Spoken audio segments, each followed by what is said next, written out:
welcome back. You're listening to Houston Real Estate Radio this Sunday afternoon. I'm Shannon Register, and we are joined on the line here with Dr. Michael Economides. He is from the University of Houston. He's a professor there, professor of chemical and biomolecular engineering. So we were talking last segment about some of the things that we hear in the news about fracking and what it really is. And we talked about some of the surface of fracking. Let's talk now about something that I know is going to be near and dear to your heart as listeners, which is how do you find a piece of land that's going to be fruitful and produce oil and gas? Because when you're buying, when you're out buying in the hill country, you want some oil, you want to buy some land that's going to give you some added value there. So tell us what are some tips to go by when you're looking for land to purchase and you want it to be able to be fruitful for you in being able to produce some oil and gas for you? Well, Doc, in Texas, there could be 1,000 geologists that you can engage to give you an analysis of your own would-be property. Right. You can do something as simple as Google. If you go to Google and you type things like drilling activity in Texas, you're going to get some beautiful maps that a couple of companies put together, and they are free. Show you red dots, wells that is in gas fields, green dots, wells that are in oil fields, okay? And I've got some clients that are going to want to call you and see those maps. They are available. Also, it's kind of interesting. If you look at the map of Eagle Ford Shale, which is one of the biggest formations, about just 100 miles away from Houston, you realize. It goes all the way and stops at the Rio Grande. It's kind of amusing among us experts to laugh about this because it looks like that the formation, which is getting bigger and bigger, stops at the Rio Grande.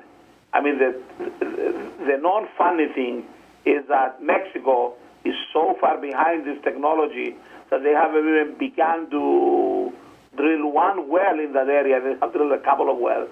Whereas in our case, this site is in full development mode, producing perhaps 1 million barrels a day of oil before too long. Okay, so in other words, there is exploration, there is evidence, there are plenty of things that need to be done. We also have different technologies that some of them apply to exit one, but it doesn't apply somewhere else. So in other words, it's understanding the geology, which I don't expect normal people to do that, but certainly most people can read an article or look at some of the maps. They are very self-explanatory, or getting a geologist who can actually spend a little time with you. It all depends on what you want to do and how serious you are. And is there a certain amount of land you need to have to be able to put an oil well on it? Not really.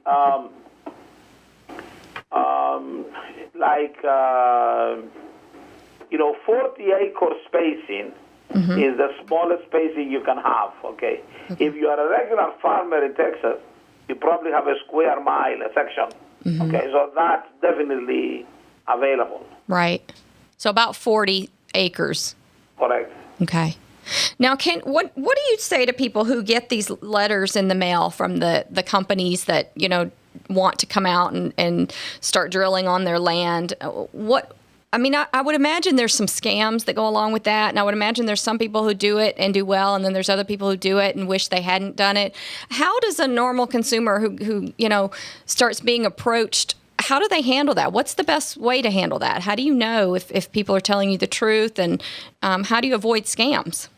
Well, believe but verify, okay? You got to get your own advisor, okay? You have to. There are a lot of people that can help you out. They have a geologist. You get yourself a geologist for a short period of time. There's a whole bunch of geologists in the state of Texas who do that all the time, okay? So just rent you out a geologist who can help you out. It's like going to a doctor, okay? The doctor still got to have an operation. It's okay, let me go and ask a special permission, okay? And they send you back, and eventually after back and forth, you end up with something, okay? That's how it works. Any issues with polluting? Do you think it pollutes the land at all? I don't think so, but of course, environmentalists have been saying things like this for a while right now, but to me, look, there is no energy project that the Sierra Club can ever like, okay? So, I mean, it's we need to move on. Would you advise people when they're purchasing land to really look over and really protect their mineral rights? I mean, I know as a realtor, that's something that's important to us, not when you're selling houses here in Houston, but when you're looking at, acreage. Sure. Is that something that you stress to people when they're, in that situation? Well, I mean, if you buy land, you buy the mineral rights. That's the definition, okay? I mean, you don't. But a lot of land that you buy, though, the people who own it previously do not want to give you the land rights. They don't want to sell you the land. They don't want to sell you the mineral rights. I mean, certainly you can make a decision to buy that land or some other land. Yeah. So I think it's important that you get as much of the mineral rights as you can. No doubt. When you purchase. Especially now, of course, if it's already verified that it's there, and they went through this process the last 20-some years. And they produce, and now here is the what they call the back end. That is something we can look into again, But in general, the mineral rights are well understood in any purchasing agreement, and whatever is left is from what I call the back end, some previous deal before your transaction. When you start a project like that, when you start pumping for gas, how long does it take to actually get gas? I mean, how long are you pumping water and other junk before you actually start making any money at it? Or does it just depend on the land? That's a good question.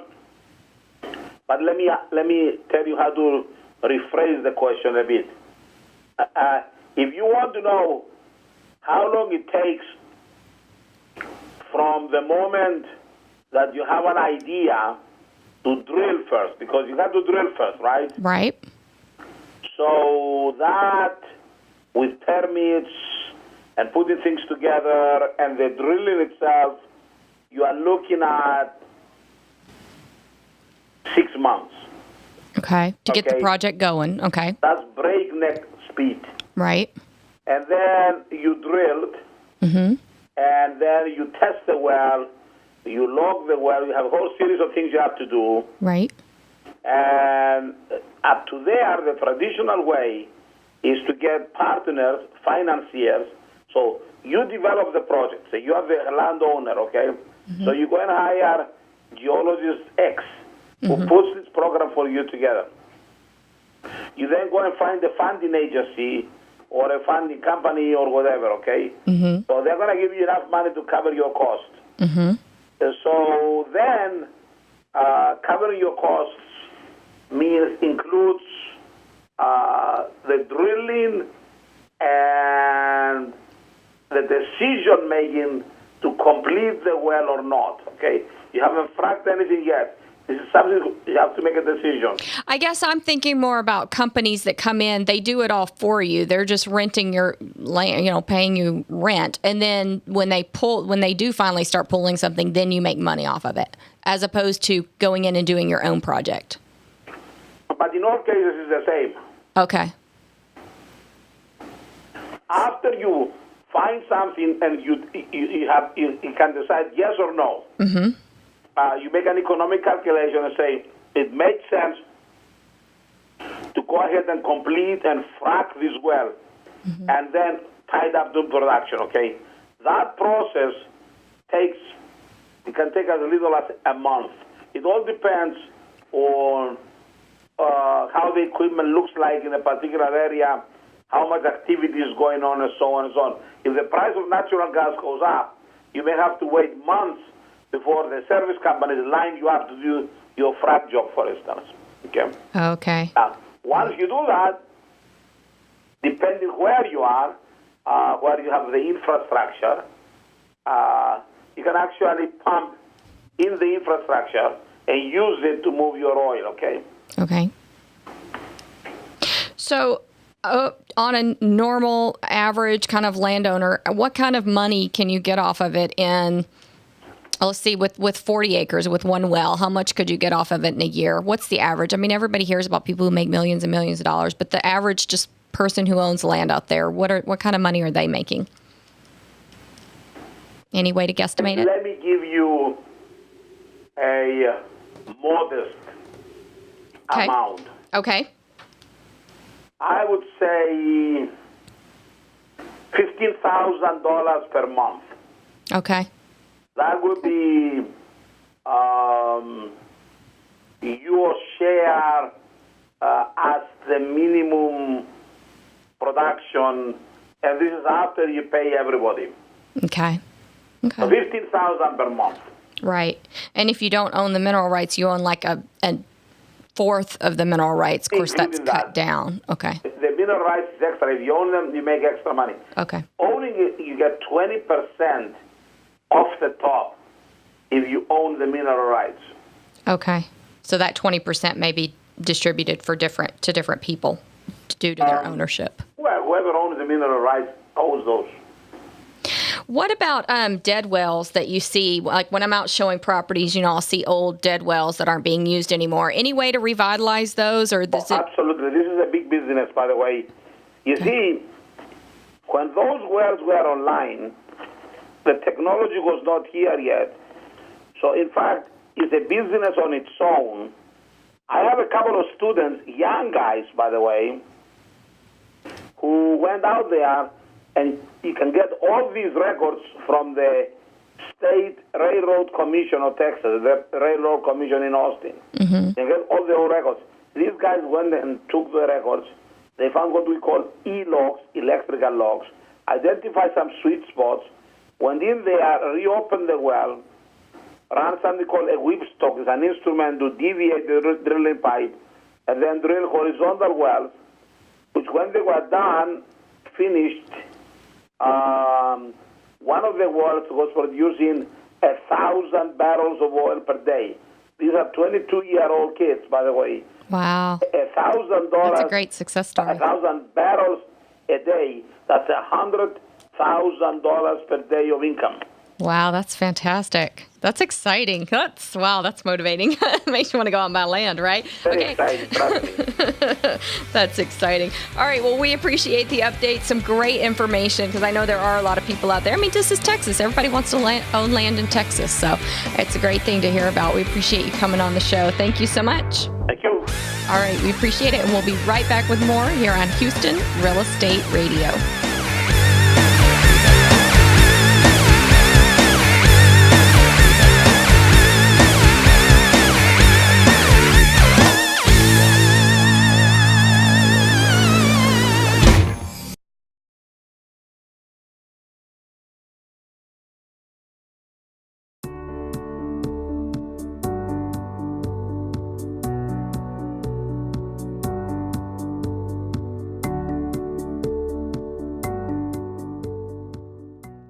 Over the course of these 10 years, I have met hundreds and hundreds and hundreds of people that are also interested in the note business, some that are pretty successful in it. And over the course of this time period, I've been asked many times why don't you provide some kind of seminar where you can share your experience, your knowledge, the tools that you use, and what you think is important for someone to be successful in this industry.